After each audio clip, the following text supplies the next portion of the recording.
Hello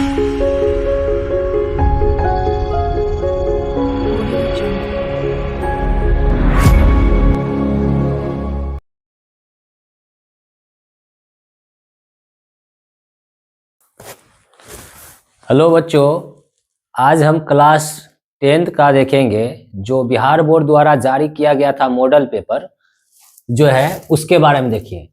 यहाँ लिखा हुआ है, आप ध्यान से समझिएगा कि बिहार बोर्ड का जो माध्यमिक स्कूल परीक्षा 2026 में जो है मॉडल क्वेश्चन पेपर जो था बिहार बोर्ड का क्लास 10th का, आज उसका देखेंगे।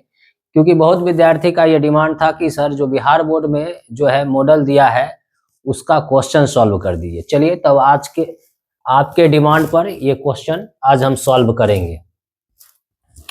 देखिए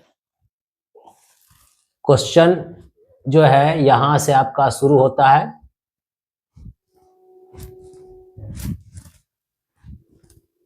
चलिए पहला क्वेश्चन यहां से देखिए। पहला क्वेश्चन क्या कह रहा है कि निम्नलिखित में कौन अपरिमेय संख्या है। ठीक है, निम्नलिखित में कौन अपरिमेय संख्या है। तो आपको हम बताए हैं कि अपरिमेय संख्या यहाँ देखिए सारे रूट में है। जो रूट से बाहर हो गया वो परिमेय संख्या, जो रूट के अंदर फंसा हुआ है वो हो गया अपरिमेय संख्या। तो आपको यहाँ क्या करना है, देखना है कि कौन बाहर होगा। आप ये देखिए यहाँ है रूट अंडर 441। आप जानते हैं रूट अंडर 441 है और ये स्क्वायर रूट है, तो इसका वर्गमूल होता है 21। कितना होता है, 21। तो ये बाहर हो गया, इसलिए ये परिमेय है। आपको पूछा है अपरिमेय। देखिए रूट अंडर 2601 है। अब इसका वर्गमूल आप जानते हैं कि 51 होता है। कितना होता है, 51। 2601 का वर्गमूल 51 होता है। तो ये भी बाहर हो गया, ये हो गया आपका परिमेय। लेकिन आपको पूछा अपरिमेय। रूट अंडर 2209 है। अब इसका वर्गमूल होता है 47। कितना होता है, 47। इसका वर्गमूल कितना होता है, 47। 47 ये निकल जाएगा, तो ये भी एक परिमेय। इसका मतलब अब डी बच गया, तो इसका मतलब डी ही होगा। लेकिन फिर भी देखिए ये कट रहा, 2 एक बार में कट जाएगा और ये 50 बार में कट जाएगा। तो एक का वर्गमूल तो एक निकल जाएगा, एक का वर्गमूल तो एक निकल जाएगा, लेकिन ये रूट 50 का वर्गमूल नहीं निकल पाएगा। आपको यही हो गया अपरिमेय संख्या। तो इसका ऑप्शन नंबर क्या हो गया, डी। ऑप्शन नंबर क्या हो गया, डी हो गया। ठीक है, तो ऑप्शन डी हो गया अपरिमेय संख्या। चलिए नेक्स्ट क्वेश्चन की ओर चलेंगे। नेक्स्ट क्वेश्चन है आपका क्वेश्चन नंबर 2। देखिए क्वेश्चन नंबर 2 कहता है कि दो धनात्मक पूर्णांक के लॉसो तथा मोसो समान हो तो संख्याएं होगी। आपको यहां क्या कह रहा है, 2 धनात्मक पूर्णांक। आप कोई भी 2 धनात्मक पूर्णांक ले लीजिए और ये भी बोला कि मोसो और लॉसो समान है। देखिए मोसो और लॉसो समान है, ये बोल रहा है। तो बताइए कोई भी धनात्मक पूर्णांक, ऐसे देखिए 2 ले लिए हम, 2 1, 2 ले लिए। देखिए इसका 2, 2 का अगर हम मोसो निकाले तो मोसो का मतलब हुआ दोनों में कॉमन हो तो 2 ही होगा।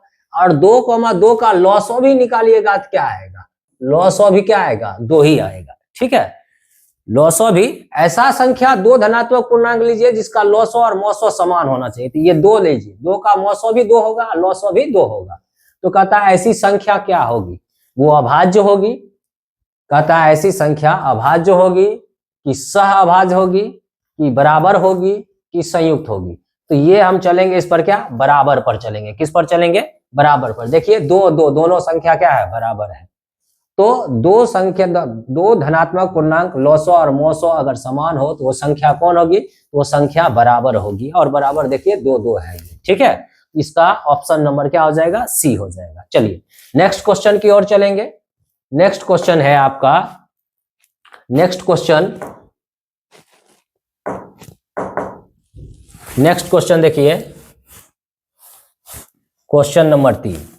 क्वेश्चन नंबर 3 देखिए, क्वेश्चन नंबर 3 क्या है, क्वेश्चन नंबर 3 है कि 0.0001 पर क्या दिया हुआ है, रैकरिंग, यानी आवर्त दिया है। तो कहा इसका इतना बराबर क्या है, और ये सब p/q के रूप में। तो आपको पिछले वीडियो में, अगर पिछला आप देखे होंगे मेरा 10वां क्लास का जो पिछला वीडियो है, ये सारा क्वेश्चन ऐसा डील किए हुए हैं। तो आप जानते हैं कि कितने पर रेकरिंग है पॉइंट के बाद, 1 2 3 4 ऊपर रेकरिंग है ना। तो 1/4 गो रेकरिंग है तो 4 गो 9 ले लीजिए। तो 1 बटा क्या हो गया 4 गो 9। तो देखिए 1/4 गो 9 क्या है, ऑप्शन नंबर ए में है। क्या है, ऑप्शन नंबर ए। अगर मान लीजिए 0.2 पर रेकरिंग रहता तो 2/1 पर रेकरिंग थे 1 9। अगर 0.1 दोनों पर रेकरिंग रहता है इसका मतलब क्या हुआ 12, 2 पर रेकरिंग तो 2 × 9। ऐसा पिछले वीडियो में भी क्वेश्चन किए थे। ठीक है, क्लियर हो गया। चलिए नेक्स्ट क्वेश्चन चलते हैं, नेक्स्ट क्वेश्चन की ओर चलेंगे। Next question, question number 4। Question number 4 कहता है किसी पूर्णांक m के लिए विषम संख्या का रूप है। विषम संख्या का क्या रूप है आप ये बताइए। देखिए अगर पूर्णांक मान लीजिए m है, पूर्णांक अगर m है तो सम संख्या का व्यापक रूप होता था 2m। सम संख्या का व्यापक रूप होता है 2m या 2m प्लस सम संख्या, ये भी कह सकते हैं। अगर 2m में सम संख्या जुटा है वो भी सम संख्या का व्यापक रूप होगा, या 4m प्लस सम संख्या फिर भी सम संख्या का व्यापक रूप होगा, 6m प्लस सम संख्या वो भी व्यापक रूप होगा, 8m प्लस सम संख्या ये भी व्यापक रूप होगा, जहां m पूर्णांक है। क्या है, m पूर्णांक। लेकिन याद रखना यदि इस सम संख्या के व्यापक रूप में अगर विषम संख्या जुट जाए तो ये विषम संख्या का व्यापक रूप हो गया। ठीक है, तो देखिए ये 6m तो सम संख्या को लेकर चलेंगे। अब देखिए यहाँ 6m सम संख्या होगा, लेकिन सम संख्या में 1 जुट गया और 1 कौन संख्या है, विषम संख्या। तो याद रखना सम संख्या में अगर विषम संख्या जोड़ देते हैं तो विषम हो जाता है। इसमें बोला m एक पूर्णांक है तो विषम संख्या का रूप कौन होगा, तो हो जाएगा d 6m + 1। 6m खाली विषम संख्या का, सम संख्या व्यापक रूप होता है, लेकिन इसमें अगर विषम संख्या जुट जाए तो ये विषम संख्या का व्यापक रूप हो जाएगा। ठीक है, चलिए ये ऐसा टाइप क्वेश्चन पिछले वीडियो में देखे हुए थे हम। ठीक है, तो 4 का ऑप्शन नंबर डी हो गया। चलिए नेक्स्ट क्वेश्चन देखते हैं। नेक्स्ट क्वेश्चन 5 नंबर क्वेश्चन देखिए। 5 नंबर क्वेश्चन देखिए। 5 नंबर में क्या बोला है कि ए इतना है और बी इतना दिया, सी इतना दिया, तो कहा एलसीएम ए बी सी का इतना है, तो बताओ पी का क्या मान होगा। तो चलिए कोई दिक्कत नहीं, एलसीएम क्या निकालते हैं। देखिए ए इक्वल टू क्या दिया है 3 का स्क्वायर 5, बी इक्वल टू कितना दिया है 3 × 5 का स्क्वायर, और सी इक्वल टू कितना दिया है 3 की पावर 4 एवं 7 पावर 3 है। और एलसीएम ए बी और सी का एलसीएम, इसका क्या है एलसीएम, इसका एलसीएम क्या होगा। तो बताओ इसमें एलसीएम निकालने में देखो ये तीनों में 3 3 मिल रहा है, तो 3 मिल ले लिए। सबसे बड़ा पावर क्या है 4, तो 4 हो गया। तीनों में देखो 5 है नहीं है, लेकिन फिर भी 5 लेना है, और 5 का बड़ा पावर क्या है 2 लेना है। और 7 तीनों मिल रहा है नहीं, ये 7 का बड़ा पावर कितना होगा, 7 का बड़ा पावर, तो यहाँ लिया है क्या लिया है 7, यहाँ 3 है, लिया है 7 का पावर क्या 4, क्या लिया है 4। देखिए यहाँ, तो इसका मतलब है आपको यहाँ पूछा है, अच्छा एक पी था, एक क्या था पी था, बी में क्या दिया हुआ है 7 का पावर, यहाँ पी दिया हुआ क्या दिया है 7 का पावर क्या है पी। तो बताइए इसका यहाँ ले लिया है 7 पावर क्या लिया है 4, इसका मतलब पी का वैल्यू कितना हो गया 4, पी का वैल्यू कितना हो गया 4। तो पी का वैल्यू इसमें पूछा था, तो पी का वैल्यू आपका हो गया 4। ठीक है, पी का वैल्यू हो गया 4, तो ये हो गया ऑप्शन, इसका क्या हो जाएगा डी, ऑप्शन क्या हो जाएगा डी। ठीक है, चलिए नेक्स्ट क्वेश्चन की ओर चलते हैं। क्वेश्चन नंबर ये था 5, क्वेश्चन नंबर देखते हैं 6। क्वेश्चन नंबर 6 देखिए। क्वेश्चन नंबर 6 क्या है, क्यूब रूट रूट 81 है, कहा इसका परिमेयकारी गुणांक क्या होगा। हमेशा याद रखना परिमेयकारी गुणांक वही होता है जो इसको गुना कर देगा, जो रूट से बाहर निकाल देगा। कौन बताइए, इसमें कितना से गुना कर दे कि ये पूरा क्यूब रूट यानी घनमूल निकल जाए, इसका पूरा घनमूल कितना से गुना कर देंगे तो इसका घनमूल निकल जाएगा। देखिए अगर बताइए 1/√3 से इसको गुना 1/3 से गुना करेंगे तो नहीं निकलेगा। अगर मान लीजिए इसमें हम 3 रूट, देखिए ऑप्शन नंबर सी देखिए, अगर 3√9 से क्यूब रूट 9 से अगर गुना करते हैं, क्यूब रूट 9 से, तो क्यूब रूट 9 से गुना करेंगे तो क्यूब रूट हो गया ये, और ये 9 से गुना करेंगे तो 81 × 9 हो गया। तो बताइए 81 × 9 हो गया तो क्या हो गया 9, 81 को 9 × 9 लिख सकते हैं, और यह 9, तो 3 गो में से एगो निकल गया, तो पूरा निकल गया। तो पूरा निकल गया किससे गुना करने पर, यानी क्यूब रूट 9 से गुना करने पर, तो यही इसका परिमेयकारी गुणक हो गया। जैसे आप समझिए, जैसे अगर आपको √8 रहता, अब √8 का परिमेयकारी गुणक पूछता, तो बताइए इसमें कितना से गुना कर देंगे कि ये पूरा पूरा निकल जाएगा। तो आप कहिएगा सर ये ऑप्शन के अनुसार ऐसे देखना, √2 से गुना करेंगे तो √16 हो जाता, और 16 का वर्गमूल क्या आता है 4, तो पूरा निकल गया, तो इसका परिमेयकारी गुणक क्या हो जाता है √2 हो जाता है। लेकिन यहाँ स्क्वायर रूट है, लेकिन यहाँ क्यूब रूट है, इसलिए क्यूब रूट 9 से गुना करने पर ये पूरा पूरा निकल रहा है, इसलिए यही इसका परिमेयकारी गुणक होगा। ठीक है, चलिए ऑप्शन नंबर क्या हो गया 6 का सी हो गया। चलिए नेक्स्ट क्वेश्चन की ओर चलेंगे। नेक्स्ट क्वेश्चन है क्वेश्चन नंबर 7। क्वेश्चन नंबर 7 देखिए, क्वेश्चन नंबर 7 में क्या बोल रहा है, देखिए क्वेश्चन नंबर 7 में क्या बोला कि इतना और इतना तथा इतना का मौसो ज्ञात करें। ठीक है, आप जानते हैं किसी भी संख्या का मौसो अगर कभी कहे ज्ञात करने के लिए तो खाली कॉमन ले लीजिए, जो कॉमन मिल रहा है वही मौसो है। यहाँ इसमें इसमें इसमें देखिए क्या कॉमन है, पहले देखिए 36 है, 54 है और 90 है, तो 18 दूना 36, 18 तिया 54, 18 पचे 90 हो जाता है, तो यानी सब में 18 कॉमन है। देख लिए 18 सब में कॉमन है, तो हम समझ गए कि 90 वाला नहीं होगा, 36 वाला भी नहीं होगा और 180 वाला भी नहीं होगा। इसका मतलब 18 वाला होगा, तो यही होगा ऑप्शन। ये समझ में आया, लॉजिक समझो ऑप्शन कैसे करते हैं।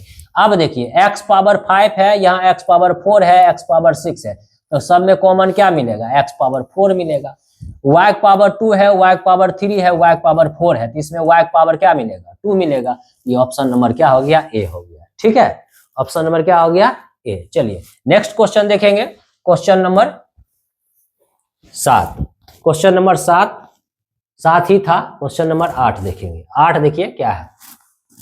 अब 8 क्वेश्चन देखिए, कहा 144 का जो 1440 बराबर है 2 पावर p का गुना 3 पावर q का गुना 5 पावर r का, तो कहा p plus q minus r का वैल्यू निकाले। ठीक है, कोई दिक्कत नहीं है, ऐसा कभी भी क्वेश्चन दे तो पहले देखिए 1440 का फैक्टर कर दीजिए, अभाज्य गुणनखंड कीजिए।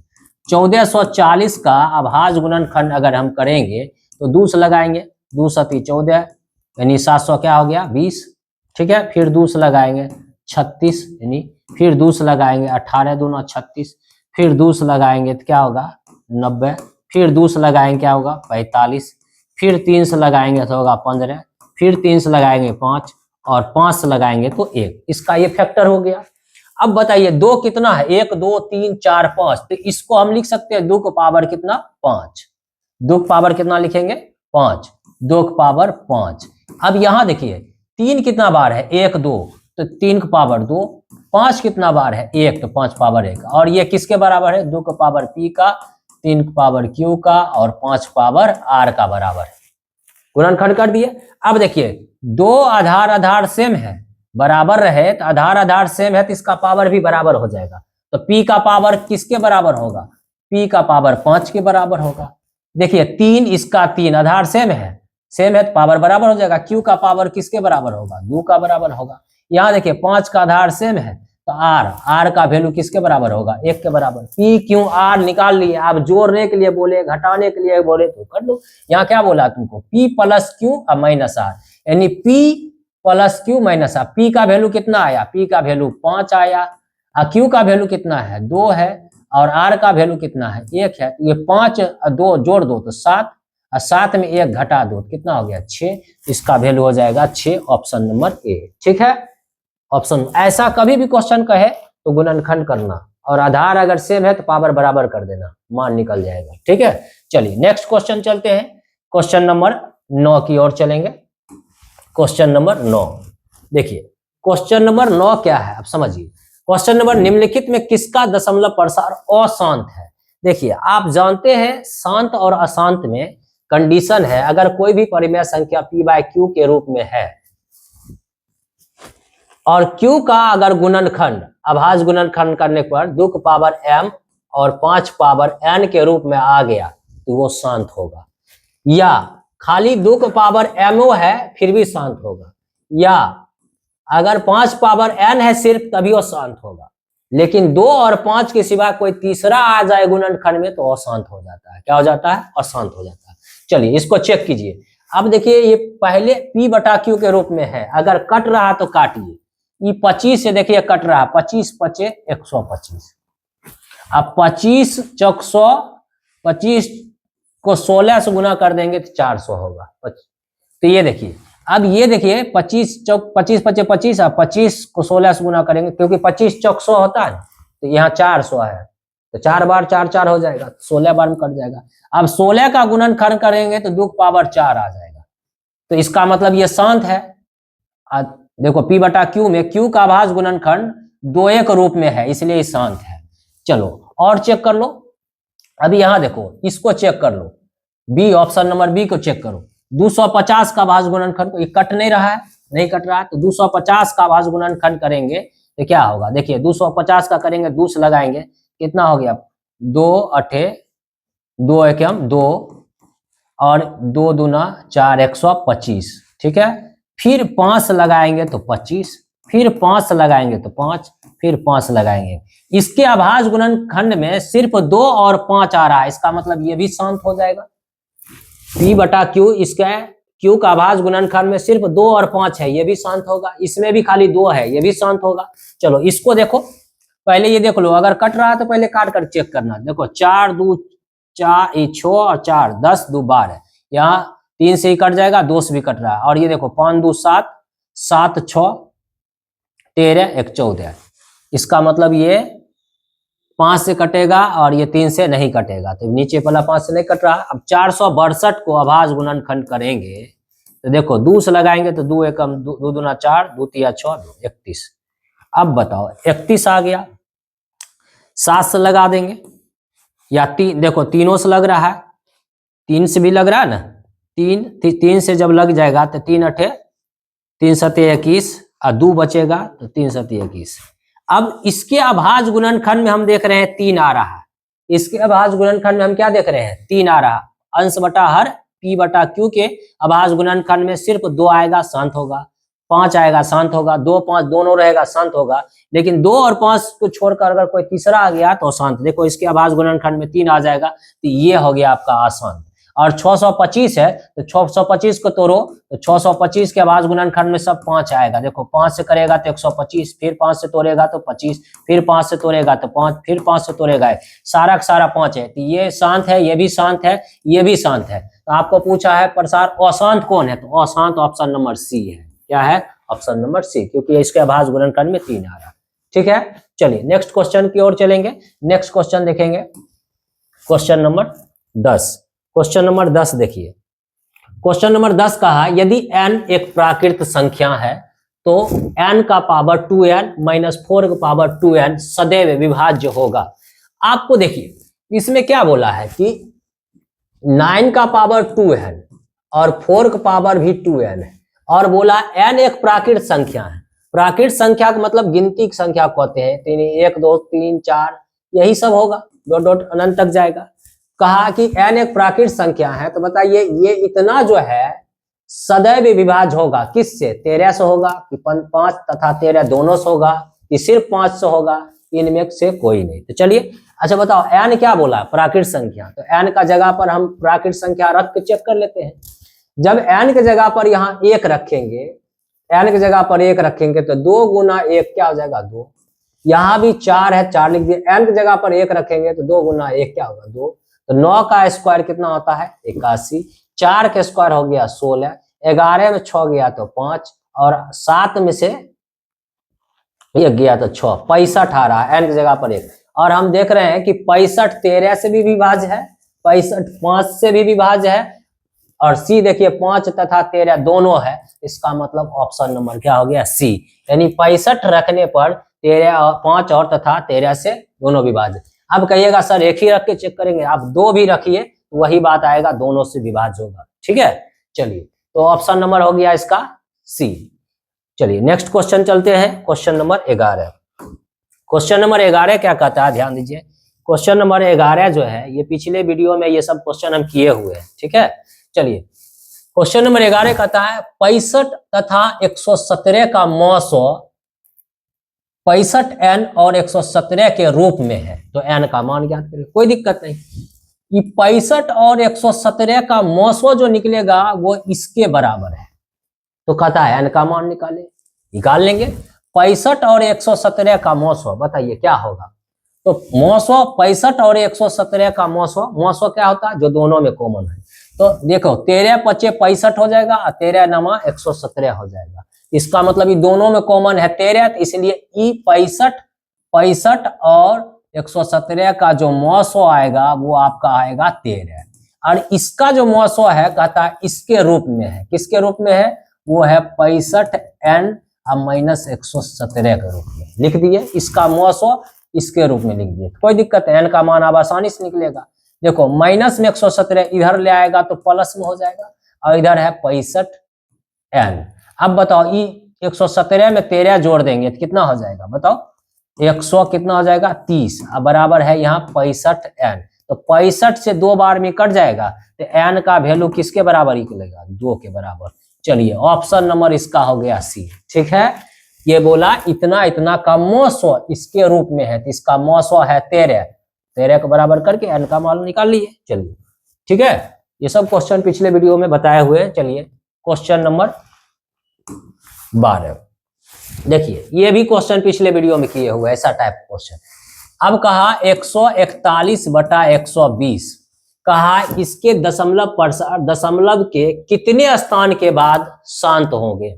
कहा इसके दशमलव के कितने स्थान बाद शांत होंगे। तो कोई दिक्कत नहीं, पहले अगर ये कट रहा तो काटिए। देखिए 141 है तो 4 1 5 1 6, गिनने पर 6 आया, इसका मतलब 3 से लग जाएगा। इसमें भी 3 से लग रहा, तो 3 से काटिए, 3 चौका 12 बच जाएगा 2 और 3 7 21। ये 3 से कट रहा है, 3 चौक 12, ये तो यानी आपको काटने पर 47/40 आया। कहा कितने स्थान के बाद ये शांत होगा। हम आपको एक बात ध्यान दीजिए, हम आपको ये डिवाइड करके भी चेक कर सकते हैं। या देखिए 40 का भाज गुणनखंड कीजिए, तो 2 से लगाइएगा तो 20, फिर 2 से लगाइएगा 10, 2 से लगाइएगा 5 और 5 से लगाइएगा 1, तो ये 47। और देखिए ये 2 कितना बार आया, 1 2 3, तो 2 की पावर 3 लिख सकते हैं, 5 एक बार आया, ये तो शांत है ही। लेकिन हम आपको बताए थे अगर 2 गुना 5 के रूप में है तो जिसका पावर ज्यादा रहेगा उतने दशमलव के बाद ये होगा। देखो 2 का पावर कितना है, 3 है, इसका मतलब ये कितने स्थान के बाद शांत होगा, दशमलव के कितने स्थान के बाद होगा, तो 3 के बाद होगा। पावर अधिकतम देखो, अगर 2 का पावर 3 है तो 3 अंक के बाद, अधिकतम पावर खाली देखना है। 2 और 5 में किसका अधिकतम पावर है, 3, 2 का पावर 3 है तो 3 अंक के बाद ये शांत होगा। ऐसा भी क्वेश्चन पिछले वीडियो में किए हुए थे हम। चलिए नेक्स्ट क्वेश्चन देखते हैं। Next question number 13। Question number देखिए 13 क्या बोला। क्वेश्चन नंबर 13 बोला कि बहुपद जो है पी ऑफ एक्स और क्यू ऑफ एक्स का मौसो ई दे दिया है। चलिए ये मौसो पी ऑफ एक्स और क्यू ऑफ एक्स 2 बहुपद है, इसका मौसो इतना है। तो कहता है पी ऑफ एक्स और क्यू ऑफ क्या हो सकता है, यानी क्या होगा। तो हम जानते हैं कि मौसो जब दे दिया तो मौसो क्या होता है, कोई 2 बहुपद का मौसो दे दिया, इसका मतलब वो दोनों में ये कॉमन होगा, दोनों बहुपद का ये कॉमन होगा। तो चलिए ये देखिए, ये दोनों एक मान लो ये पी ऑफ एक्स होगा और ये होगा क्यू ऑफ एक्स। ये दोनों में बताओ इतना कॉमन है 6x - 9, ये दोनों में नहीं है, नहीं होगा। ये बताओ अगर ये पी ऑफ एक्स है पहला और ये क्यू ऑफ एक्स है तो दोनों में कॉमन ये होगा 6x - ये भी नहीं होगा। चलो ये दोनों देखो, दोनों में कॉमन देखो, ये पी ऑफ एक्स है ये क्यू ऑफ एक्स है, तो दोनों में कॉमन 2x + -3 है।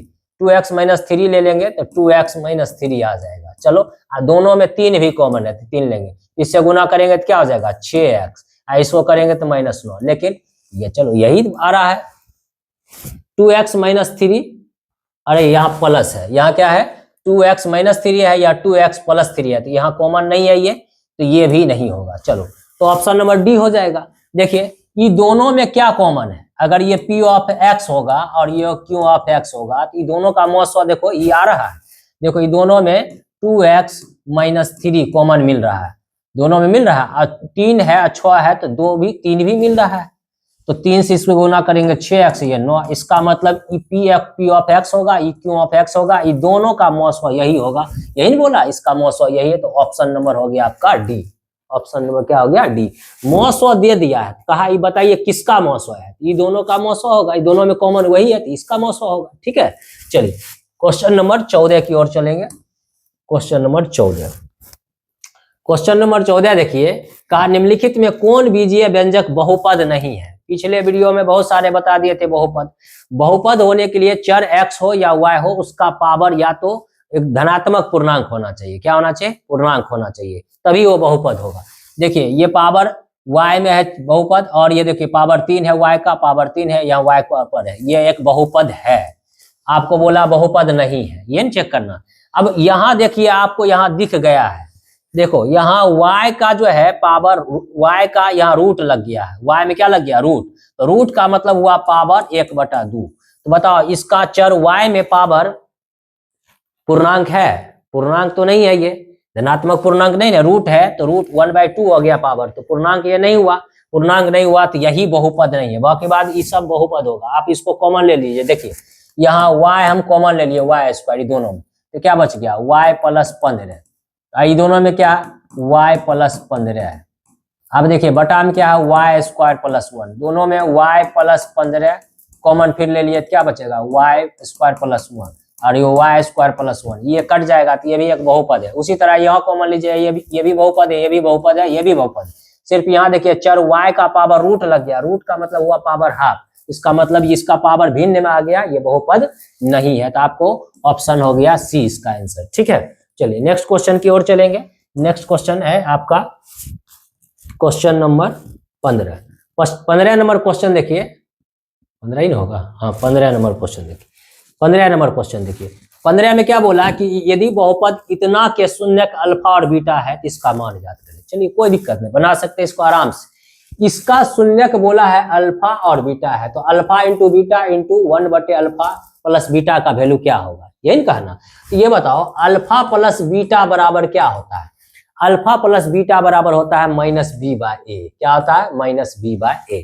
तो बताओ x, देखो y में बहुपद है तो y² के गुना, बहुपद का व्यापक रूप ऐसे होता है y ax² + bx + c, या ay² + by + c, ऐसा होता है। तो y² के गुणाम जो रहेगा वो a होगा, y के गुणाम जो रहेगा वो b होगा। तो देखिए यहाँ y² गुणाम क्या है? 5, तो ये a हो गया। तो अल्फा प्लस बीटा, यहाँ देखो माइनस, और b कितना हो गया? y के गुणाम जो रहेगा वो b होगा। तो y के गुणाम में क्या है? y गुणाम -1 है, तो b की जगह पर -1 और a की जगह पर 5। बताओ अल्फा प्लस बीटा का वैल्यू क्या हो गया? Minus minus plus 1/5। अब यहाँ देखो क्या है? अल्फा इंटू बीटा, तो अल्फा इंटू बीटा क्या होता है बताओ? c/a। क्या आता है? c/a। तो c क्या होता है बताओ? c क्या होता है? जो y से फ्री होगा, तो c है 25, a कितना है यहाँ? a है 5, ये काटो कितना आया? 5, यानी अल्फा इंटू बीटा का वैल्यू क्या हुआ? 5। अब तुमको इसका मान निकालने को पूछा है, अल्फा इंटू बीटा, तो अल्फा इंटू बीटा की जगह पर क्या बैठाएगा? 5, तो यहाँ बैठा दो 5 गुना 1। अल्फा प्लस बीटा का मान कितना आया है? 1/5, 1/5 बैठा दिए। अब देखो 5, अब ये पलट के चल जाएगा ऊपर, तो 5 ऊपर चल जाएगा, 1 नीचे, तो 5 कितना हो गया? 25। तो इसका वैल्यू कितना हो गया? 25। तो ऑप्शन नंबर इसका हो गया डी। क्या समझ में आ गया होगा? हम यहाँ से अल्फा प्लस बीटा का मान निकाल लिए, अल्फा इंटू बीटा का मान बैठा दिए, यहाँ बैठा दिए, बस हो गया। चलिए नेक्स्ट क्वेश्चन की ओर चलेंगे। क्वेश्चन नंबर कितना होगा? 16 नंबर क्वेश्चन देखिए, कहता है यदि बहुपद p ऑफ x का एक शून्यक 5 है, ठीक है, यानी एक बहुपद p ऑफ x है, यानी जो भी बहुपद होगा ये x में होगा, और उसका शून्यक 5 है। मतलब क्या हुआ कि एक बहुपद x में होगा, उसका शून्यक 5 है। शून्यक 5 है मतलब क्या कि ये x में बहुपद होगा ना, तो x का इसका बहुपद का शून्यक 5 है, तो 5 होने का मतलब हुआ कि इसके x जगह पर 5 रखेंगे तो ये बहुपद शून्य हो जाएगा। क्या हो जाएगा? शून्य हो गया। यानी p ऑफ x का एक शून्यक 5 है, एक शून्यक 5 दिया, मतलब x बराबर 5 इस पे रखने पर ये शून्य हो जाएगा। तो इसका मतलब यही, इसलिए इसको शून्यक 5 है। ठीक है, शून्यक 5 है, यानी p ऑफ x का शून्यक 5 है, तो कहता है क्या? p ऑफ x का एक गुणनखंड क्या होगा? क्या दिक्कत है? x बराबर 5 रखने पर ये शून्य हो रहा है, तो ये 5 इधर है प्लस में, इधर आ जाएगा क्या हो जाएगा? माइनस में। यानी इस बहुपद का गुणनखंड हो गया x-5।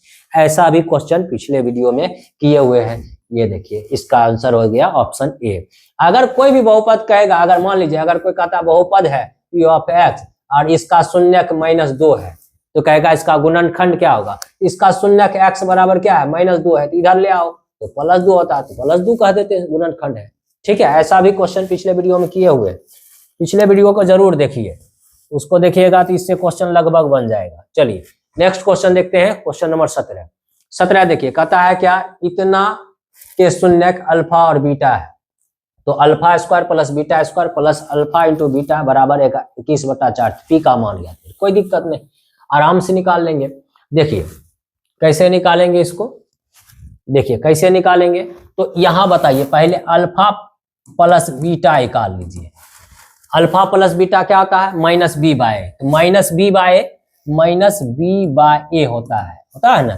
तो देखो एक जगह पर 2 है, बी की जगह पर 7 है, तो माइनस और 7 और एक जगह पर 2 है, तो निकाल लिए। अब क्या बोला, अल्फा इंटू बीटा क्या होता है ये बताओ, c/a क्या होता है, c/a।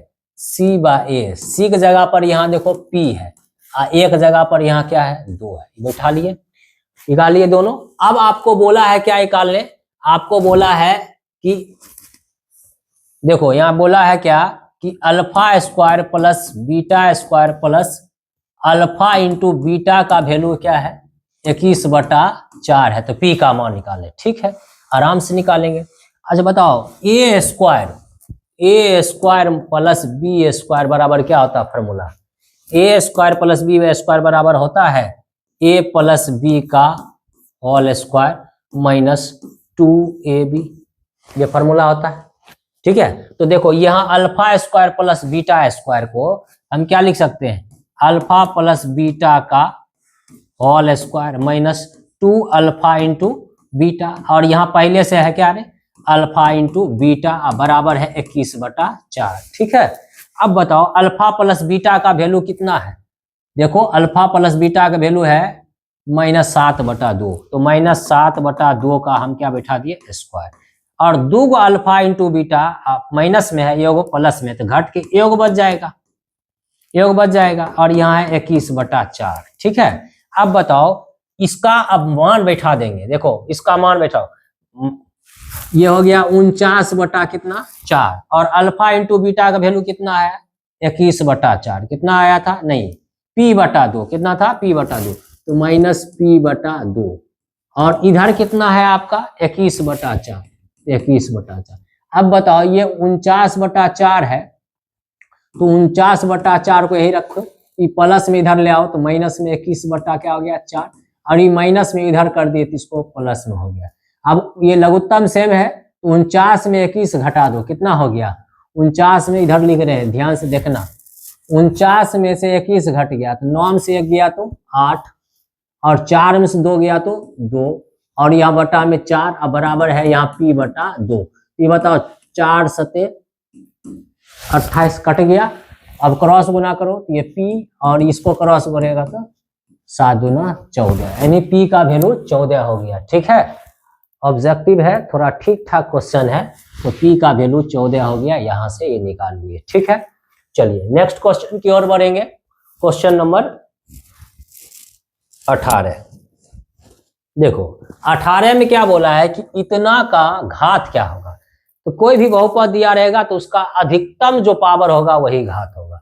देखो इसको अगर इससे x को x से गुना करेंगे तो x², यहां से गुना करने पर x² मिलेगा, लेकिन यहाँ देखो इसको इससे गुना करेंगे तो x पावर क्या होगा 4 होगा, तो अधिकतम पावर कितना है 4 आएगा। तो अधिकतम ये प्लस में है यहाँ बीच में, ये तो नहीं ना गुना में, इसको भी फिर करना होगा, x का अधिकतम पावर क्या आएगा 4 आएगा, तो इसका हो गया अधिकतम घात 4 होगा। ठीक है, इसका क्या हो जाएगा 4 होगा। चलिए नेक्स्ट क्वेश्चन देखेंगे, क्वेश्चन 19 देखिए, कहता है बहुपद इतना का आलेख कैसा होगा। देखिए द्विघात बहुपद का आलेख परवलय होता है, कैसा होता है परवलय। द्विघात बहुपद का आलेख कैसा होगा परवलय। परवलय का मतलब क्या हुआ, देखो ऐसा हो सकता है, या ऐसा हो सकता है, या ऐसा हो सकता है, या ऐसा हो सकता है, ये हुआ परवलय। तो द्विघात बहुपद का आलेख कैसा होता है? परवलयाकार होता है। तो ये याद रखना, द्विघात है, पावर 2 है तो द्विघात है, इसका आलेख परवलय होगा। चलो नेक्स्ट क्वेश्चन देखते हैं, क्वेश्चन नंबर 20। अब देखो 20 क्या बोला है, यदि किसी द्विघात बहुपद इतना के शून्यक 6 और -2 है तो बी तथा सी का के क्रमशः मान होगा। क्या मान होगा? इसका शून्यक किसके बराबर है? 6 और 2 शून्यक दिया है इसका। तो बताओ, पहले ये बताओ शून्यकों का योगफल क्या होता है? Alpha plus beta. शून्यक का योगफल क्या होता है? अल्फा प्लस बीटा होता है कि नहीं? और देखो शून्यक एक अल्फा ये है और बीटा ये है। कहा शून्यक इतना इतना है, इसका मतलब हम जानते हैं द्विघात समीकरण के 2 शून्यक होते हैं, तो एगो ये अल्फा होगा, एगो बीटा होगा। और अल्फा प्लस बीटा बराबर क्या होता है? -b/a होता है फार्मूला। तो अल्फा कितना दिया है तुम्हारा? 6 दिया, और प्लस बीटा कितना दे दिया है? -2 दे दिया।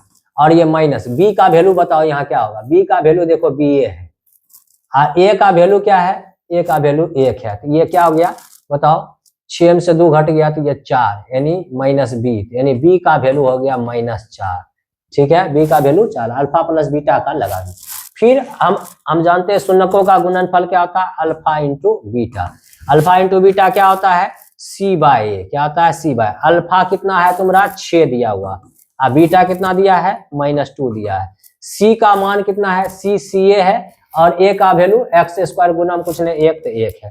ये c का वैल्यू क्या हो गया? 6 दूना -12।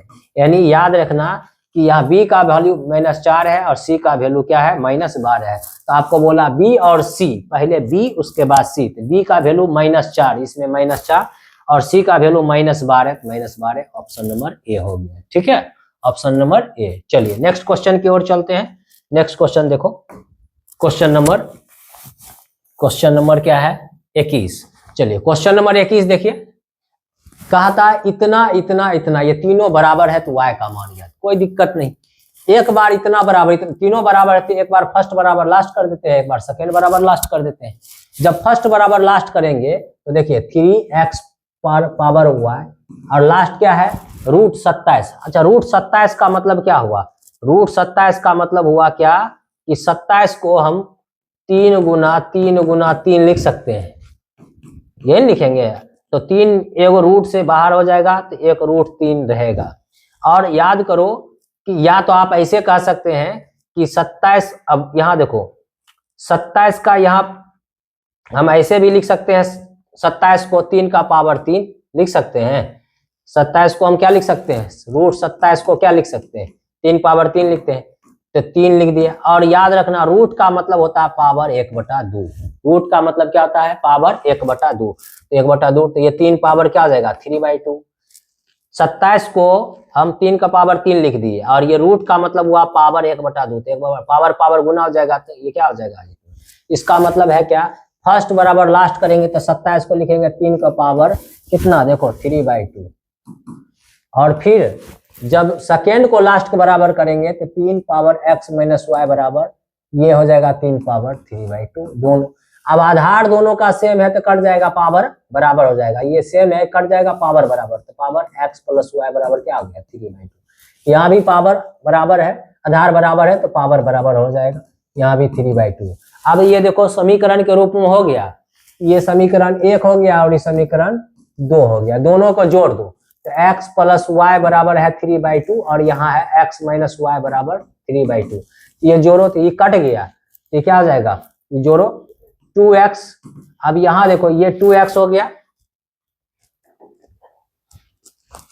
अब देखो यहाँ देखो ये 3/2 + 3/2, 1.5 + 1.5 कितना हो गया? 3 हो जाएगा। ये 3/2 को और 3/2 को जोड़ेंगे तो क्या आ जाएगा? 3 हो जाएगा। अब देखो x का वैल्यू कितना हो जाएगा? 3/2 हो जाएगा। आपको किसका मान पूछा? y का मान पूछा था, तो y का मान, अच्छा यहाँ x का मान रख दो, कहीं भी x का मान रख दो तो y निकल जाएगा। कहीं भी यहाँ रखो या वहाँ, यही भी रख दो। देखो यहाँ रख देते हैं, यहाँ रखो x जगह पर 3/2 है और प्लस y है बराबर 3/2 है, तो प्लस में ये 3/2 उधर जाएगा तो क्या हो जाएगा? माइनस में। इधर 3/2 है, ये प्लस में 3/2 इधर आया माइनस में, तो 3/2 में घट गया 3/2, तो क्या हो गया? 0। यानी y का वैल्यू क्या हो गया? 0 हो गया। ठीक है, समझ में आया? फर्स्ट को लास्ट के बराबर कर दिए, सेकेंड के लास्ट के बराबर कर दिए, और इसको 3 27 को 3 का क्यों लिख सकते हैं, और रूट का मतलब पावर हाफ हो गया। चलिए नेक्स्ट क्वेश्चन की ओर चलेंगे, समझ में आ गया होगा ये क्वेश्चन। चलिए नेक्स्ट क्वेश्चन की ओर चलते हैं। क्वेश्चन नंबर 22 देखिए। 22 क्या कहा है, कहा 5x प्लस के वाई, क्या बोला है 5x प्लस के वाई बराबर 8 है, और 15x प्लस 6y बराबर 40 है। कहता है ये इतना तथा इतना समांतर है, तो के का मान याद करें। कोई दिक्कत नहीं, याद कीजिए समांतर के लिए a1 बटे a2 बराबर होता है b1 बटे b2, और बराबर नहीं होता है c1 बटे c2। ये होता है समांतर का कंडीशन। हमेशा याद रखना कि दो चर वाले रेखाखंड में इतना और इतना बोल दिया समांतर है, तो समांतर होगा तो पहला और दूसरा का अनुपात, और देखो a1 बटे a2 और b1 बटे b2 का अनुपात बराबर होना चाहिए, तब ना समांतर होगा। तो कहता है ये समांतर है, तो के का मान याद करें। तो देखो ये a1 हो गया, ये b1 हो गया, और ये क्या हुआ a2 हो गया, और ये क्या हो गया b2 हो गया, ये c2 हो गया, और ये c1 हो गया, ये और ये c2 हो गया। हालांकि ये दोनों को इधर ले आएंगे हम। तो बताइए ये 5 बटा कितना हो गया 15, और ये क्या हो गया k बटा कितना हो गया इसका 6। तो 5 तिया 15 तो 1 बटा 3। तो बताओ यहाँ k की जगह पर क्या रखेगा कि फिर इतना के बराबर हो जाए। पहला दूसरा बराबर होना चाहिए, पहला दूसरा क्या होना चाहिए बराबर होना चाहिए, समांतर का यही कंडीशन है। तो पहला देखो 1 बटा k, तो k की जगह पर हम क्या रख देंगे कि ये भी 1 बटा 3 हो जाएगा। तो आप कहिएगा सर k की जगह पर 2 रख दे, k की जगह पर 2 रखेंगे तो काट के देखो 1 बटा 3 आ गया, पहला दूसरा बराबर हो गया, ये समांतर हो गया। तो बोला ये समांतर है तो k का मान क्या होगा, तो k का मान 2 होगा, 2 रख देंगे तो बराबर हो जाएगा। ठीक है, चलिए नेक्स्ट। ये सब टाइप क्वेश्चन पीछे वीडियो में देखे किए हुए हैं, ये सब देखिए पिछला वीडियो। चलिए नेक्स्ट क्वेश्चन देखिए 23 नंबर। 23 नंबर का समीकरण युग्म इतना और इतना का क्या होगा, एक और केवल एक हल होगा, अनगिनत हल होगा। ये देखिए पिछले वीडियो में एकदम बढ़िया से इसको समझाया है कि देखिए a1 बटे a2 बराबर b1 बटे b2 बराबर c1 बटे c2 रहे, तीनों बराबर रहे तो अनगिनत हल होता है, अपरिमित रूप से अनेक हल होता है। a1 बटे a2 बराबर नहीं हो b1 बटे b2 तो अद्वितीय हल होता है, अद्वितीय हल की जगह पर एक हल होता है, अद्वितीय का मतलब एक हुआ। a1 बटे a2 बराबर है b1 बटे b2 बराबर नहीं है c1 बटे 2, ये कोई हल नहीं होता है। क्या होता है, कोई हल। आप देखिए इसमें क्या होगा 6 है यहाँ और यहाँ 18 है, तो 6 बटा 18, तो कट के क्या आ जाएगा 1 और ये 3, 1 बटा 3। और यहाँ देखिए -9 है और ये क्या है -27 है, तो ये भी कट के क्या आ गया 1 बटा 3, पहला दूसरा बराबर हो रहा। ये देखिए 6 है यहाँ और यहाँ 15 है, तो 1 हो गया, 3 से काटो 3 9 6 3 5, यानी पहला दूसरा बराबर है, तीसरा बराबर नहीं आ रहा। तो पहला दूसरा बराबर तीसरा बराबर नहीं है, तो ये क्या हो गया कोई हल नहीं है, कोई हल नहीं है कंडीशन होता है। पिछले वीडियो में सब किए हुए हैं, ऑप्शन हो गया सी। ठीक है, ऑप्शन नंबर सी हो गया। चलिए नेक्स्ट क्वेश्चन देखेंगे, क्वेश्चन नंबर 24। क्वेश्चन नंबर 24 देखेंगे, कहा y बराबर x है, इसका आलेख किस बिंदु से होकर जाएगा। समझिए हमेशा याद रखना जब x और y अगर बराबर है तो याद रखना उसका आलेख हमेशा बराबर से ही जाएगा। जैसे 0 0 से जाएगा, मूल बिंदु से जाएगा, 1 1 से जाएगा, 2 2 से जाएगा, 3 3 से जाएगा, 4 4 से जाएगा, 5 5 से जाएगा, ऐसा ही जाएगा। हमेशा ये ध्यान रखना x और y दोनों बराबर है तो ये देखना x और y का मान बराबर ही बिंदु से जाएगा। तो देखो ये दोनों x और y बराबर है, नहीं है तो इससे नहीं जाएगा। देखो यहाँ x और y बराबर है, नहीं है तो इससे नहीं जाएगा। यहाँ देखो x और y के बराबर है, नहीं है तो इससे नहीं जाएगा। देखो यहाँ x भी बराबर y भी बराबर, इसका मतलब इससे जाएगा। क्या क्लियर है। और ये ग्राफ हमेशा देखेगा ये मूल बिंदु से होकर जाएगा और ये 45 डिग्री का कोण बनाएगा। कितना डिग्री कोण बनाएगा 45 डिग्री का। चलिए नेक्स्ट क्वेश्चन देखेंगे। तो नेक्स्ट क्वेश्चन देखेंगे क्या, क्वेश्चन नंबर 25 देखिए, कहता है यदि समांतर श्रेणी का nवां पद 3n + 8 है तो उसका सार्व अंतर ज्ञात करे।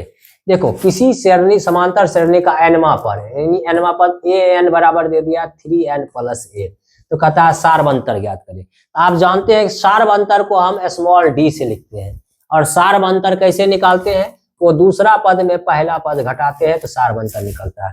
तो देखिए एनवा पद का मतलब क्या हुआ कि जैसे क्या, पहला एन का मान 1 रहेगा तो पहला पद, एन का मान 2 रहेगा तो दूसरा पद, ये एनवा पद का है। तो बताओ पहला पद क्या होगा, तब एन का मान आप 1 रखिए, जहां जहां एन का मान एन है वहां 1 रख दीजिए। देखो यहाँ n3, एन की जगह पर 1 + 8, ये बताओ 8 और 3 कितना हो गया 11, यानी A1 हो गया 11 पहला पद। अब n की जगह पर हम क्या रख दिए 2, तो दूसरा पद देखो 3, n की जगह पर 2 + 8, ये क्या 3 दूना 6 + 8 कितना हो गया 14। तो पहला पद हो गया 11, दूसरा पद हो गया क्या 14। तो कहा डी निकाले, डी क्या करेगा, दूसरा पद में दूसरा है 14, अब पहला पद घटा दो 11, घटा दो कितना आया 3, इसका ऑप्शन हो गया क्या ए, ऑप्शन नंबर। ठीक है, चलिए नेक्स्ट क्वेश्चन देखेंगे, नेक्स्ट क्वेश्चन की ओर बढ़ेंगे। नेक्स्ट क्वेश्चन है, देखो कहता है क्या, समांतर से डी इतना का कौन सा पद 0 है, कौन सा पद 0 है। आपको अगर नहीं पता, कभी भी क्वेश्चन ऐसा दे कहेगा कौन सा पद इतना है, कौन सा पद 14 है, कौन सा पद 15 है, कौन सा पद 20 है, कौन सा पद 25 है, नहीं जानते हैं तो आप सीधा मानिए कि एनवा पद इतना है, एनवा पद 0 है।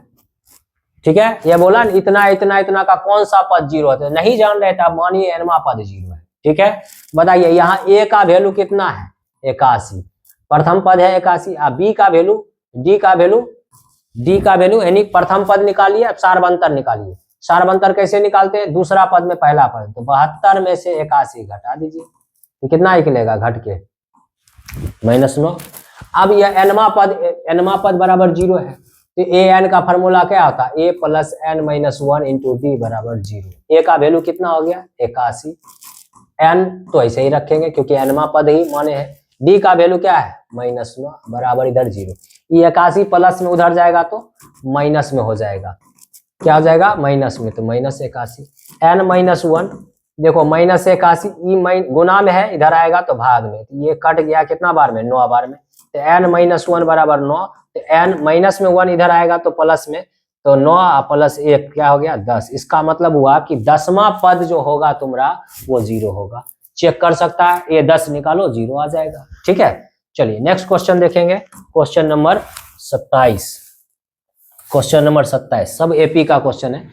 एपी का 17वां पद, 17वां पद का मतलब हुआ क्या A17। ठीक है, कहता है 11वें पद से, 11वां पद का मतलब हुआ A11। ठीक है, कहा 36 अधिक है, 17वां पद कह रहा है कि 11वें पद से 36 अधिक है, कौन 17वां कहता है कि 11वें से हम 36 अधिक है, तो 17वां कह रहा हम 36 अधिक है 11वां से, इसलिए हम 11वां में 36 अधिक कर देंगे ताकि ये दोनों क्या हो जाए बराबर हो जाए।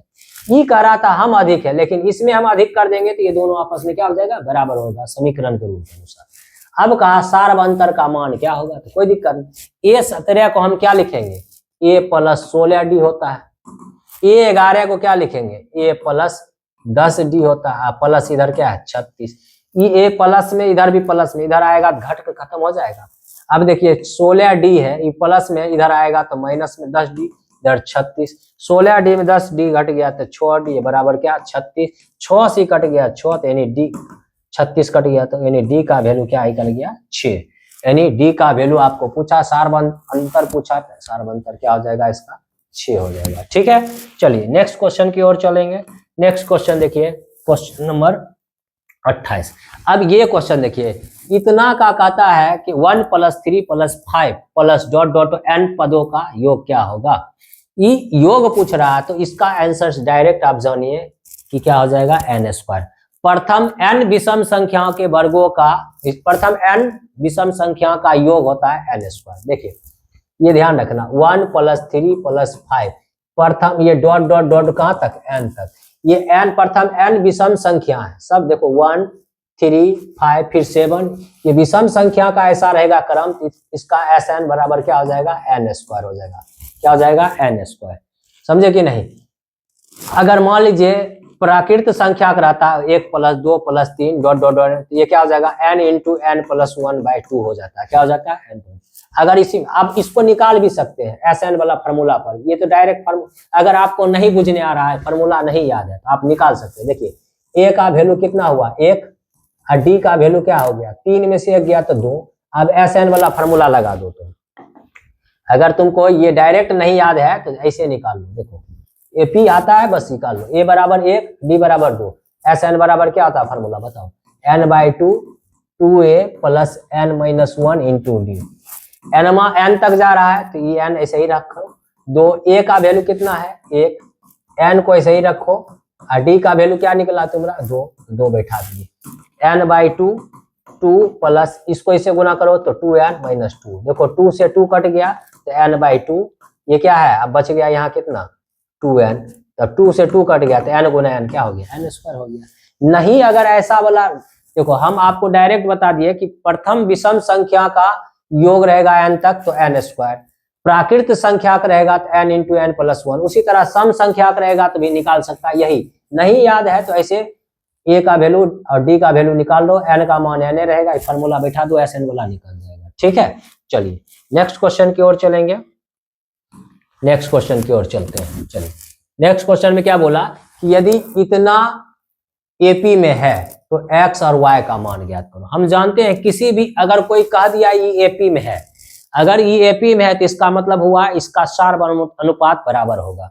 कभी भी AP में होगा तो सार्वनुपात क्या होता है बराबर होता है, आप जानते हैं। तो आपको बोला है कि ये जो X और 9 और Y और 25 ये AP में है तो X और Y का मान ज्ञात कर। अच्छा बताओ अगर ये AP में है तो हम सार्वनुपात निकालेंगे तो बराबर आना चाहिए, तो निकालिए इसका सार्वनुपात, यानी सार्वनुपात नहीं सार्वअंतर, सार्वनुपात GP में हो जाता है। ठीक है, सार्वअंतर या पदांतर, तो क्या होगा इसका सार्वनुपात निकाले तो ये अगर मान लीजिए 2 में दूसरा में पहला घटाते हैं तो 9 - x, दूसरा में पहला घटा दिए तो ये क्या निकला सार्वअंतर।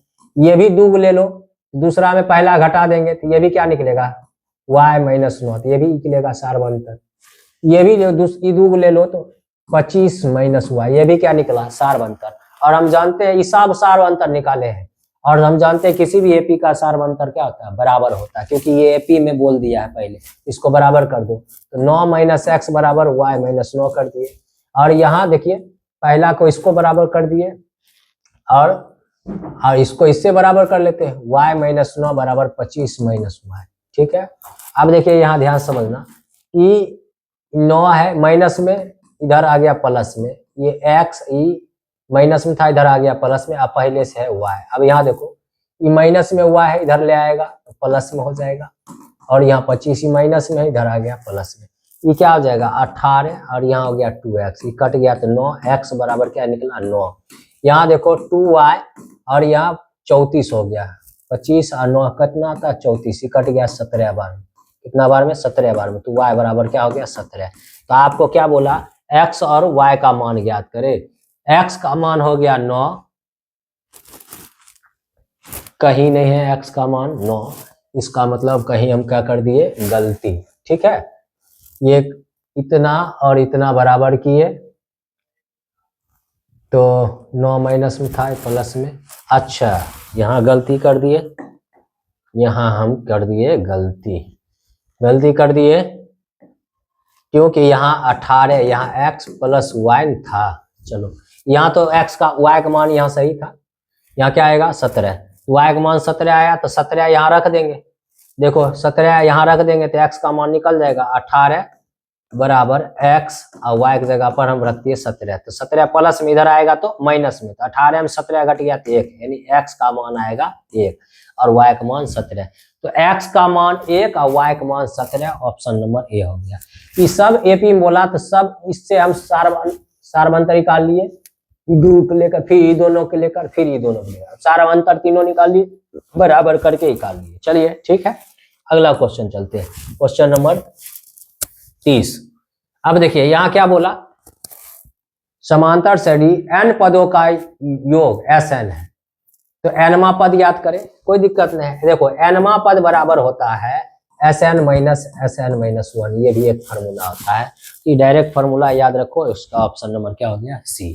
ठीक है, चलिए नेक्स्ट क्वेश्चन देखेंगे।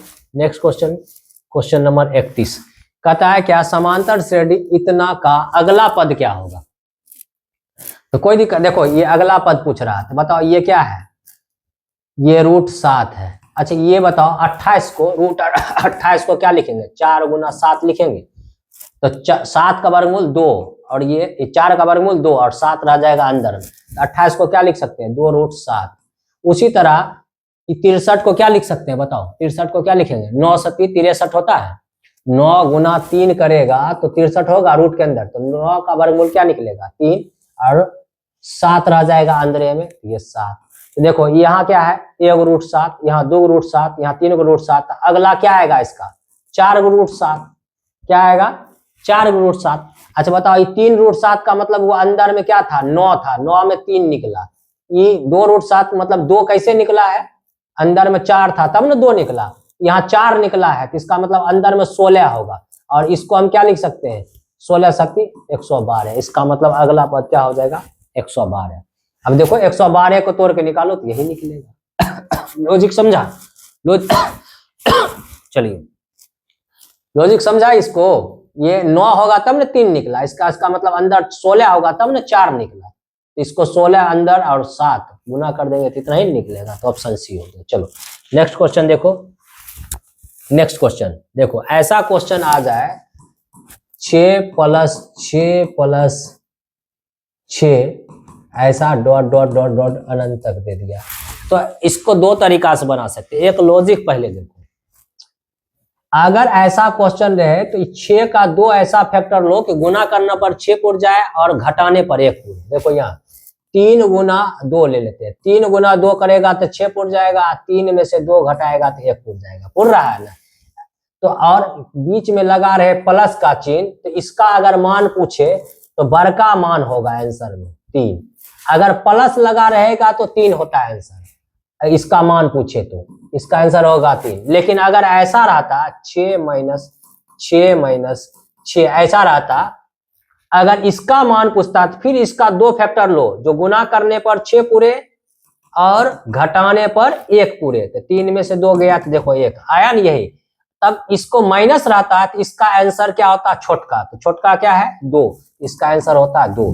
आपको दिया है प्लस प्लस प्लस, इसका आंसर हो जाएगा 3। अब समझिए और भी समझिए, 3 हो जाएगा आंसर ऑप्शन ए। अब और समझिए, जैसे अगर आपको दे देता मान लीजिए 12 प्लस रूट 12 प्लस रूट 12 ऐसा, तो बताओ 12 का 2 फैक्टर लो ऐसा कि गुना करने पर 12 और घटाने पर 1 आ जाए। तो देखो 12 को 4 गुना 3 आ जाएगा ना 12, इसको करेगा तो 12 आ जाएगा, 4 में से 3 घट गया तो 1 आ जाएगा, आ जाएगा।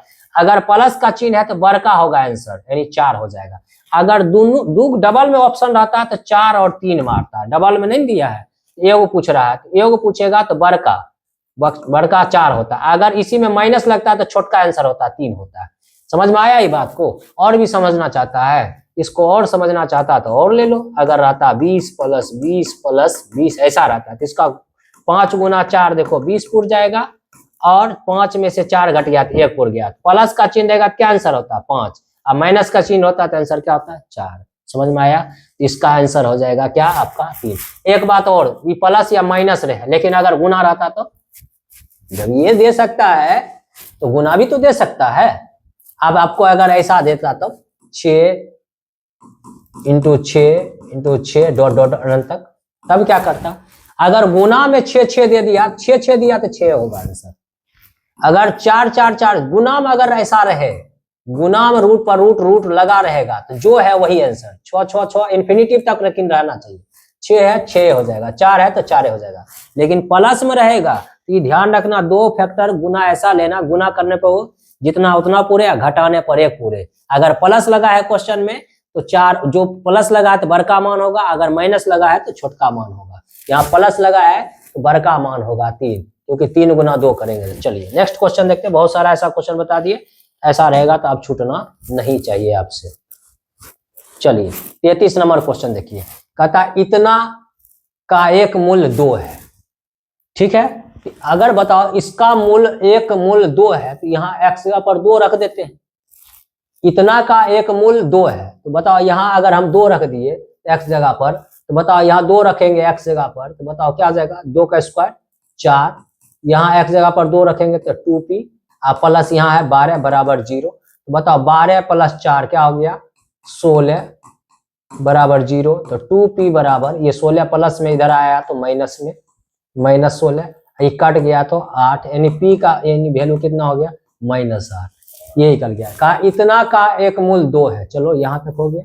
अगला बोला एक और समीकरण देखो, ये इतना का मूल समान है, इतना का मूल कहता है समान है। आप जानते हैं जब मूल समान होता है तो डी का मान 0 के बराबर हो जाता है, आप जानते होंगे। जब मूल समान है तो डी का मान किसके बराबर होता है 0 का मान। तो डी बराबर क्या होता है formula 4b² 4ac, b² - 4ac। तो कहता है क्यू का मान निकाले, कोई दिक्कत नहीं, इसका का मूल समान था इसलिए डी बराबर 0 कर दिए। b² - 4ac, तो बी का वैल्यू यहाँ देखिए, बी का वैल्यू यहाँ क्या है बताओ, बी का वैल्यू यहाँ क्या है p है, तो p²। और देखो यहाँ 4, ए का वैल्यू यहाँ क्या है 1, और यहाँ क्यू का वैल्यू क्यू होगा बराबर 0।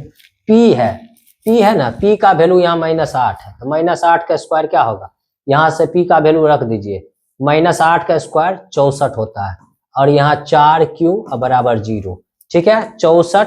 ये 4q माइनस में इधर आ गया तो प्लस में, ये 4 से कितना बार में कट गया 16 बार, यानी q का वैल्यू क्या हो गया 16, 16 चौक 64। यहाँ ये कहा इसका मूल 2 है, 2 रख के p का मान निकाले। अब कहा इसका मूल समान है तो d का वैल्यू 0 कर दिए और बिठा दिए, ठीक है। तो इसका ऑप्शन क्या हो जाएगा डी, ऑप्शन हो गया डी। चलिए नेक्स्ट क्वेश्चन चलते हैं, क्वेश्चन नंबर 34। क्वेश्चन नंबर 34 देखिए, फिर बोला है क्या इतना के मूल का योग, इतना के मूलों का योग 0 है, तो k का मान ज्ञात करें, कोई दिक्कत नहीं। पहले इसको देखिए, ये x² - x, इसको इससे गुना कर दीजिए, ये क्या हो जाएगा 4kx, और इसको इससे गुना कीजिए तो -k। अब देखो x² - x, ये प्लस में इधर ले आएगा तो 4kx, ये माइनस में इधर आ गया तो प्लस में, बराबर क्या हो गया 0। देखो x², ये दोनों में क्या कॉमन है, ये दोनों में x कॉमन है, -x कॉमन ले लिए, चलो -x ले लिए, ठीक है -x ले लिए, तो माइनस ले लिए x, तो यहाँ क्या बचेगा 1, और यहाँ 4k, आप यहाँ क्या है +k बराबर 0, ठीक है, ये इसके रूप में लिख दिए। अब बताओ क्या बोला है, मूलों का योग 0 है, तो मूलों का योग होता है अल्फा प्लस बीटा, ये बराबर क्या है 0 है।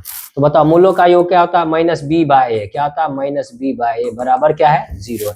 तो b की जगह पर कौन है, यहाँ देखो b की जगह पर यही है, b की जगह पर x² गुनाम जो रहता है a होता है, और x का गुनाम जो रहता है b, तो माइनस, और देखो ये b का वैल्यू कितना है माइनस इतना, ये पूरे और माइनस, तो पहले से माइनस है तो माइनस माइनस क्या हो गया प्लस, तो 1 + 4k।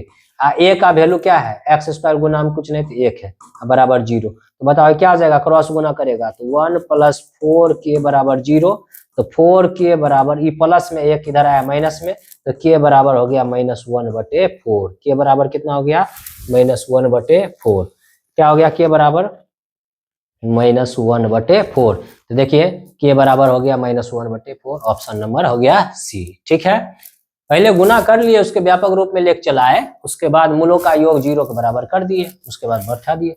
चलिए नेक्स्ट क्वेश्चन देखते हैं, क्वेश्चन नंबर 35 देखिए, ये क्वेश्चन दिया हुआ है। अब कहता है इसका विवेचक ज्ञात करें, बताइए विवेचक क्या होता है।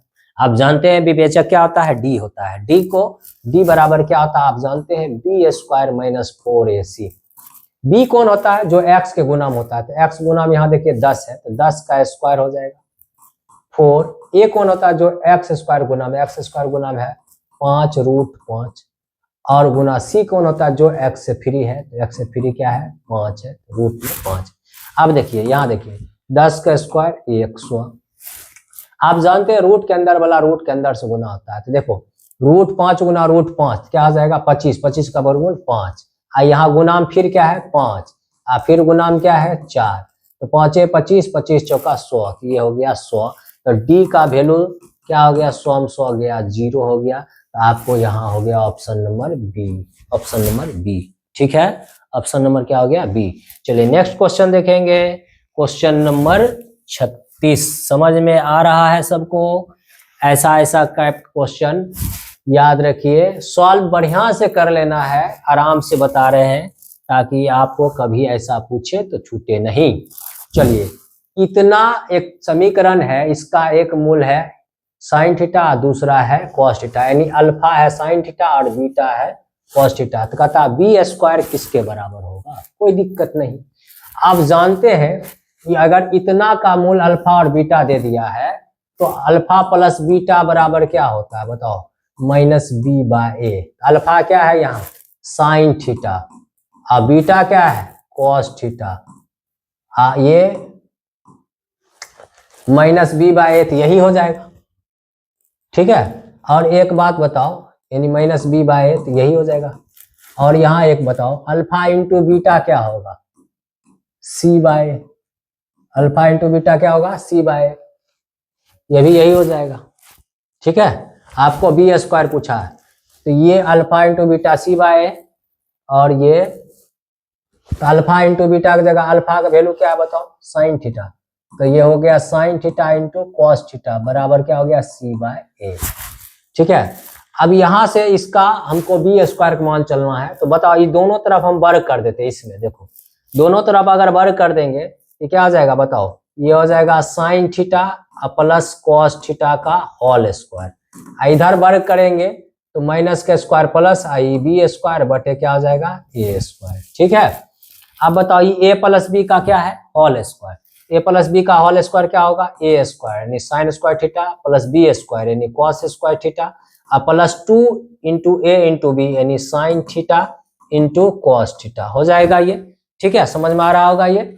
अब देखिए, और इधर क्या है आपका बी स्क्वायर बटे ए स्क्वायर, इसका वैल्यू क्या हो गया, एक, sign square theta plus cos square बराबर एक होता है, और 2 है 2, और sign theta into cos theta value यहाँ क्या है, सी बाय ए, तो सी बाय ए बैठा दिए, यहाँ बी स्क्वायर बटे ए स्क्वायर।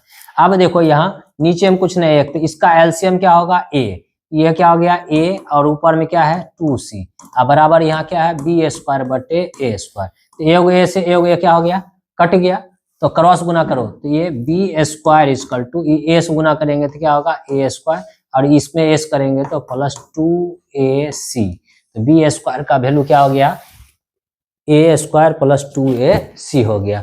तो यहाँ देखेंगे ए स्क्वायर प्लस 2ac हो गया, ऑप्शन नंबर क्या हो गया, ए हो गया, ठीक है। ऑप्शन नंबर क्या हो गया, ए। चलिए बढ़िया क्वेश्चन था, बढ़िया से इसको देखना है, ठीक है। चलिए नेक्स्ट क्वेश्चन देखते हैं, क्वेश्चन नंबर 37। क्वेश्चन नंबर 37 क्या है कि इतना का मूल अल्फा और बीटा है, तो 1 by alpha plus 1 by beta का वैल्यू बताओ। तो चलो पहले इसको हम द्विघात के रूप में कर लेते हैं। द्विघात के रूप में करेंगे तो ये 3 है, ए प्लस बी का होल स्क्वायर हो गया, एक ए स्क्वायर प्लस बी स्क्वायर, 2 का स्क्वायर 4, और प्लस 2a बी, और यहाँ माइनस 6 बराबर क्या है 0। तो बताओ इसको इससे गुना कर लेंगे तो क्या हो जाएगा, ये 3x स्क्वायर, और यहाँ इसको इससे करेंगे तो गुना क्या हो जाएगा 12, और ये 2 गुना 2 ये 4 है, और ये 3 से करेंगे तो ये भी हो गया 12x, आई यहाँ माइनस 6 बराबर क्या हो गया 0। अब देखो यहाँ 3x स्क्वायर है, और यहाँ आपका है प्लस 12x, प्लस 12 और माइनस 6, तो प्लस 6 बराबर 0, ये हो गया। अब आपको पूछा है क्या, 1 बटे अल्फा प्लस 1 बटा बीटा, इसको डायरेक्ट भी कर सकते हैं, और नहीं अगर आए डायरेक्ट नहीं याद रहे तो अल्फा प्लस बीटा एलसीएम ले लीजिए, तो क्या हो जाएगा अल्फा इंटू बीटा, तो अल्फा से भाग देंगे तो क्या होगा यहाँ बीटा, और बीटा से भाग देंगे तो यहाँ क्या होगा अल्फा। और बताओ अल्फा प्लस बीटा का वैल्यू क्या होता है, minus B by, alpha into beta का वैल्यू क्या होता है सी बाय, ई कट गया तो क्या हो जाएगा माइनस बी बाय। इसका मतलब 1 by alpha plus 1 by beta का वैल्यू डायरेक्ट बैठा सकते हैं माइनस बी बाय सी, क्या बैठा सकते हैं माइनस बी बाय सी। अब देखिए माइनस बी का वैल्यू यहाँ क्या है, बी का वैल्यू यहाँ है 12, तो 12 बैठा दिए, और सी का वैल्यू यहाँ क्या है 6, यहाँ 6 बैठा दिए, तो काट दो कितना आ गया -2, तो इसका ऑप्शन हो जाएगा ए -2, ठीक है। चलिए तो नेक्स्ट क्वेश्चन देखते हैं, क्वेश्चन नंबर कितना, क्वेश्चन नंबर 38। अब देखिए ये सब क्वेश्चन बिल्कुल आसान है। अच्छा ये बताओ यदि साइन अल्फा बराबर 1/2 कॉस बीटा बराबर 1/2, तो अल्फा प्लस बीटा का मान ज्ञात करना है। कोई दिक्कत नहीं, देखो साइन अल्फा बराबर है 1/2, तो साइन में 1/2 किसका वैल्यू होता है 30 डिग्री का, तो बताओ ऐसे तो लिख लो 1/2 साइने में किसका मान होता है, साइन 30 डिग्री का होता है ना, तो साइन से साइन कैंसिल हो जाएगा तो अल्फा बराबर 30 डिग्री। इसका मतलब ये हुआ कि यहाँ अल्फा की जगह पर 30 डिग्री रखेंगे तो साइन 30 का वैल्यू 1/2 हो गया, तो अल्फा का वैल्यू क्या हो गया 30। उसी तरह देखो कॉस बीटा का वैल्यू क्या है 1/2। अब बताओ बीटा की जगह पर क्या रखेगा कि कॉस में 1/2 हो जाएगा, तो 60 डिग्री, यानी 60 डिग्री रखेंगे ना, यानी कहने का मतलब 1/2 जो होता है कॉस में 60 डिग्री का वैल्यू होता है, तो कॉस से कॉस कैंसिल हो जाएगा, तो बीटा बराबर क्या हो गया 60। आपको क्या पूछा अल्फा प्लस बीटा, तो अल्फा का वैल्यू 30 निकला है और बीटा का वैल्यू 60 निकला है, तो 30 प्लस 60 कितना हो गया 90 डिग्री। ये हो गया ऑप्शन नंबर क्या ए। ठीक है, चलो नेक्स्ट क्वेश्चन देखेंगे। Question number 39। देखिए क्वेश्चन नंबर 39 देखिए, cosec square 77 degree minus tan square 13 degree plus 1 बराबर 0। ठीक है, अब ये बात समझो, अगर दो एंगल दिया है ए और बी और दो कोणों का योग अगर 90 डिग्री है, दो कोणों का योग अगर 90 डिग्री है, तो याद रखना साइन थीटा का वैल्यू कॉस थीटा के बराबर होगा, याद रखना टेन थीटा का वैल्यू कॉट थीटा के बराबर होगा, कोसेक थीटा का वैल्यू सेक थीटा के बराबर होगा। ऐसा कब, जब दो कोणों का योगफल कितना बराबर हो 90 डिग्री के बराबर हो। ठीक है, तो अब यहां देखो, तो बताइए यहां देखिए कोसेक स्क्वायर 77 डिग्री या टेन स्क्वायर 13 डिग्री, तो बताओ कोसेक किसके बराबर होगा सेक के बराबर होगा, लेकिन दोनों का योग 90 होना चाहिए। तो यहां बताओ कोसेक स्क्वायर 77 है, तो कोसेक स्क्वायर 77 को हम सेक स्क्वायर 13 लिख सकते हैं, क्या लिख सकते हैं सेक स्क्वायर 13। हमेशा याद रखना, देखो कोसेक स्क्वायर 77 डिग्री का जो मान होगा वही होगा सेक स्क्वायर 13 डिग्री का मान। क्यों, क्योंकि 77 और 13 को जोड़ने पर कितना होगा 90 पुट जाएगा, इसलिए कोसेक 77 का जो मान होगा वही होगा सेक 13 डिग्री का मान। ठीक है, उसी तरह अगर साइन, यहाँ एंगल देखो साइन रहेगा तो कॉस के बराबर होगा, टेन रहेगा तो कॉट के बराबर होगा, कोसेक रहेगा तो सेक। तो बताओ इसका कोसेक स्क्वायर 77 को हम लिख सकते हैं सेक स्क्वायर 13 डिग्री के बराबर, और यहाँ क्या है टेन स्क्वायर 13 डिग्री और यहाँ प्लस 1। अब एक फार्मूला पर है तुम लोग sec square theta minus tan square theta बराबर क्या होता है 1। कब, जब थीटा दोनों का सेम हो। देखो थीटा सेम हो गया, तो थीटा सेम हो गया तो इसका वैल्यू क्या हो गया 1, अब पहले से भी 1 है तो 1 1 क्या हो गया 2, तो ये ऑप्शन हो गया डी। ठीक है, चलिए ये कॉन्सेप्ट थोड़ा ढंग से समझ जाना बढ़िया से, तो आसान हो जाएगा क्वेश्चन डील करना। चलो नेक्स्ट क्वेश्चन, नेक्स्ट क्वेश्चन देखो 40 क्या है, अगर कहा ए भी 45 है बी भी 45 है, तो बताओ साइन ए प्लस साइन बी कितना होगा।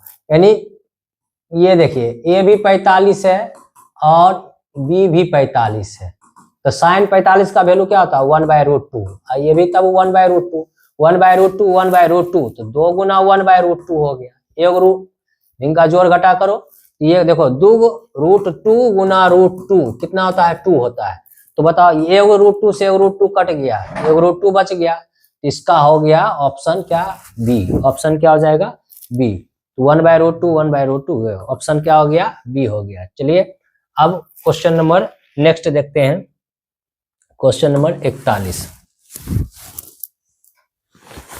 41 नंबर अभी तुरंत बताए कि अगर a प्लस बी बराबर 90 डिग्री पुरता है, दोनों का योग अगर 90 डिग्री है, तो साइन ए का वैल्यू कॉस ए के वैल्यू के बराबर होगा, टेन ए का वैल्यू कॉट ए के बराबर होगा, सेक ए का वैल्यू कॉसेक ए के बराबर होगा। ये ध्यान रखना है।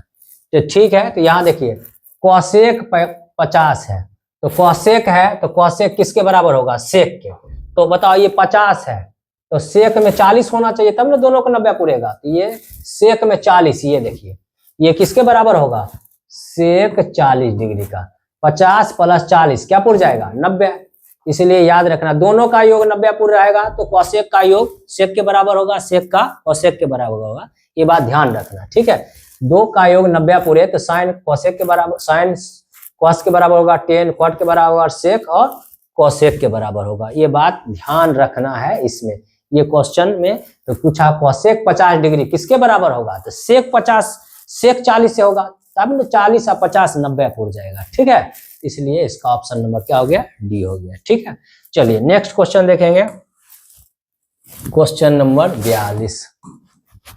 क्वेश्चन नंबर 42 देखिए कहा क्या कि 4a/3 बराबर 20 डिग्री, तो इसका सेक स्क्वायर।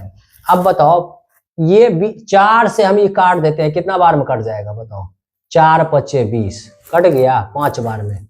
अब ये 3 से क्रॉस गुना कर देंगे तो ये बराबर कितना हो गया? 5 तिया 15।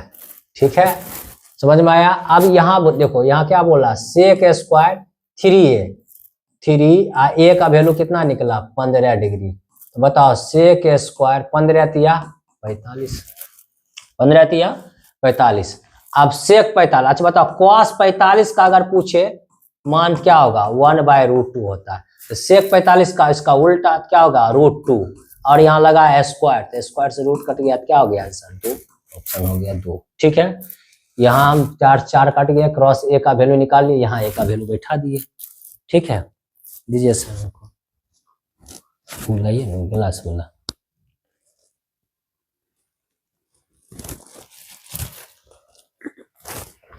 चलिए नेक्स्ट क्वेश्चन देखेंगे।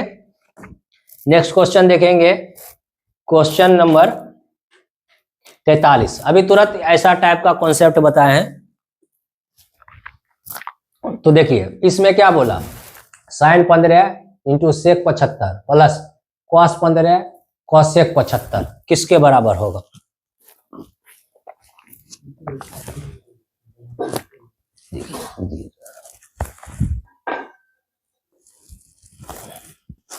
चलिए तो ऐसा देखिए क्वेश्चन देखते हैं। तो ये क्वेश्चन देखिए कैसे बनाएंगे ये बताओ। देखिए साइन 15 है और यहाँ सेक है। अभी तुरंत बताए, अगर a प्लस बी बराबर अगर कितना हो जाए आपका 90, तो आपको बोले कि साइन a वाला कॉस a के बराबर होता है और टेन a वाला कॉट a के बराबर होता है और कॉसेक a वाला सेक a के बराबर होता है। ये अभी तुरंत बताए आपको। तो क्या करेंगे बताओ? साइन किसके बराबर होगा? कॉस के। तो बताओ साइन किसके बराबर होगा? कॉस के। तो बताओ ये साइन है कॉस के बराबर होगा, तो ये साइन 15 किसके बराबर होगा? तो आप कहिएगा सर साइन 15 कॉस 75 के बराबर होगा। साइन 15 किसके बराबर होगा? कॉस 75, क्योंकि 15 और 75 जोड़ने पर 90 पूर जाएगा। तो बताओ इस साइन 15 को हम कॉस 75 लिख सकते हैं। यहाँ है आपका सेक 75 प्लस, अच्छा बताओ कॉस 15 किसके बराबर होगा? तो कॉस आप कह सकते हैं सर कॉस जो होगा साइन 75 के बराबर होगा।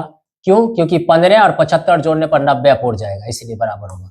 और यहाँ है आपका कॉसेक 75। अब बताओ, आप पढ़े हैं कि sign theta into cosec theta उल्टा वाला का गुना 1 के बराबर होता है। उसी तरह cos theta into sec theta बराबर क्या होगा? 1। तो देखिए cos theta into sec theta बराबर है तो 1 हो गया। Sine theta into cosec theta बराबर है तो इसका वैल्यू 1 हो गया। 1 क्या हो गया? 2। ये हो गया ऑप्शन नंबर ए। ठीक है, चलिए नेक्स्ट क्वेश्चन की ओर चलते हैं। Question number 45। देखिए 45 में क्या है? 2 कॉसेक 2 थीटा 0 बराबर है थीटा का वैल्यू, कोई दिक्कत नहीं। √2 है तो कॉस 2 थीटा है, ये माइनस में √2 है, यहाँ √2 लिख दिए, माइनस को 1 को इधर कर दिए प्लस में। बताओ कॉस 2 थीटा बराबर 1, ये √2 गुना में इधर आ गया तो भाग में। अब बताओ 1/√2 कॉस में किसका वैल्यू होता है?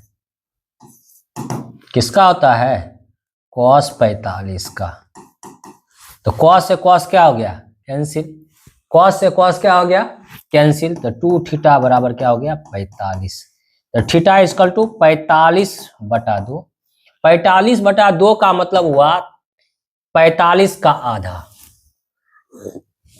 देखिए ये हो गया आपका ऑप्शन नंबर 1। देखो इसको पूर्णांक में लिख दिया है 22.1/2 डिग्री। ठीक है, 22 दूना 44 और 1 45/2। तो ऑप्शन नंबर क्या हो गया? इसका ए हो गया। ठीक है,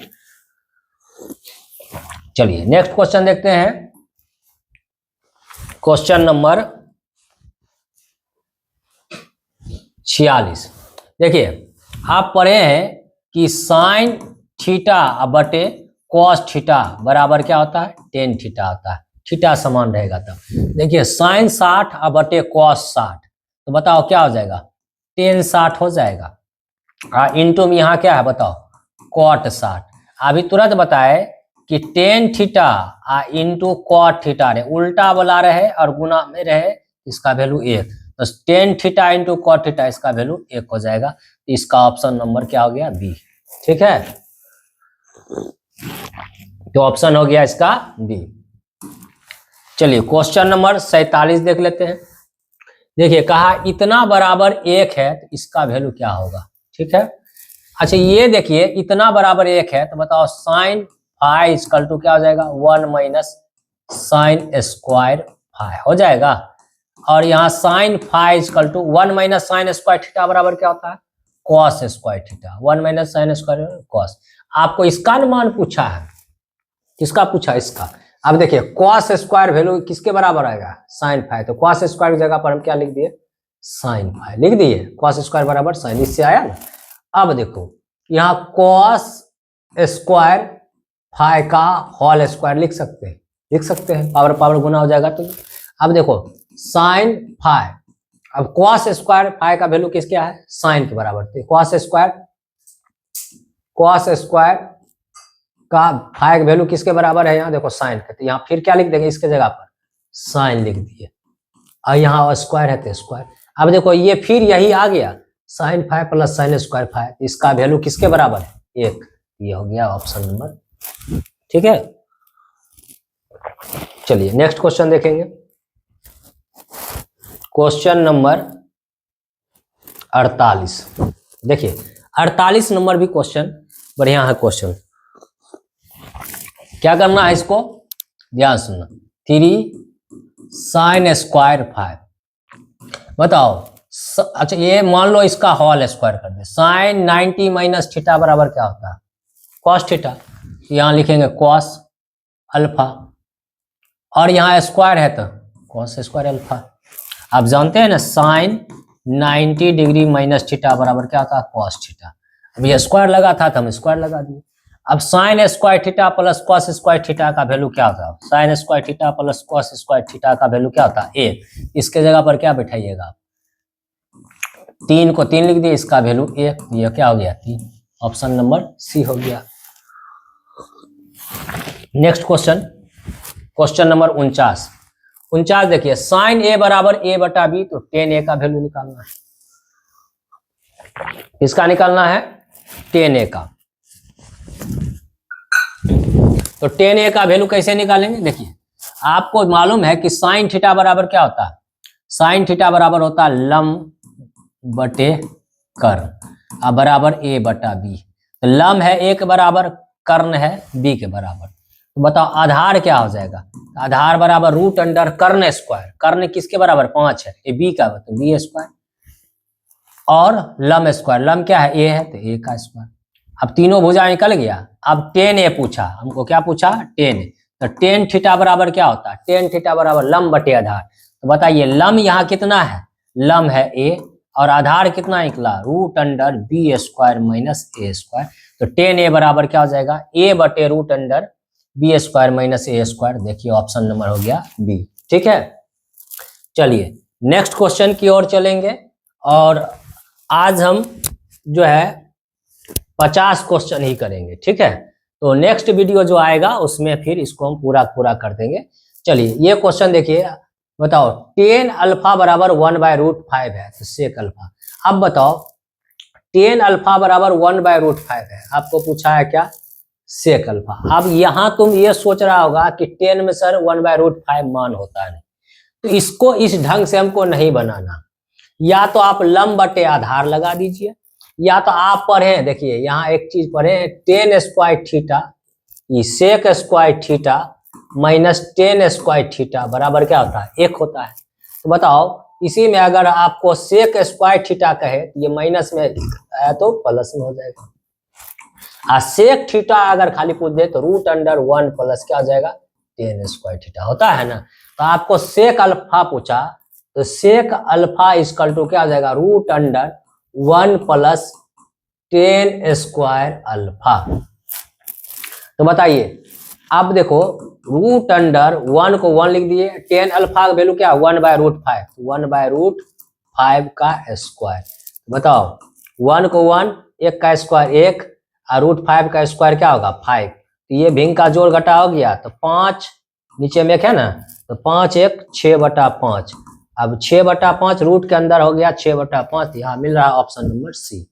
ठीक है, तो आपको मॉडल का 50 क्वेश्चन हम अच्छी तरह से सॉल्व किए हैं, आप भी इसको ढंग से सॉल्व कीजिए और बढ़िया से इसको बनाइए। अच्छे अच्छे कॉन्सेप्ट के साथ क्वेश्चन दिया हुआ है। अगर आप खाली क्वेश्चन एक्सरसाइज का अगर रट्टा मार लिए हैं तो आप ये सब क्वेश्चन नहीं बना सकते। अगर आप बढ़िया से अगर पढ़े हैं तो ये सब क्वेश्चन आप बढ़िया से कर सकते हैं। ये सब कॉन्सेप्ट बेस्ड क्वेश्चन है और आजकल जो है परीक्षा जो है कॉन्सेप्ट बेस्ड ही होता है। ये रट्टा मारने वाला बात अब खत्म हो गया है। ठीक है, तो और एक बात और आपको बता रहे हैं कि आप जान रहे हैं कि 10वां क्लास का नया बैच शुरू है।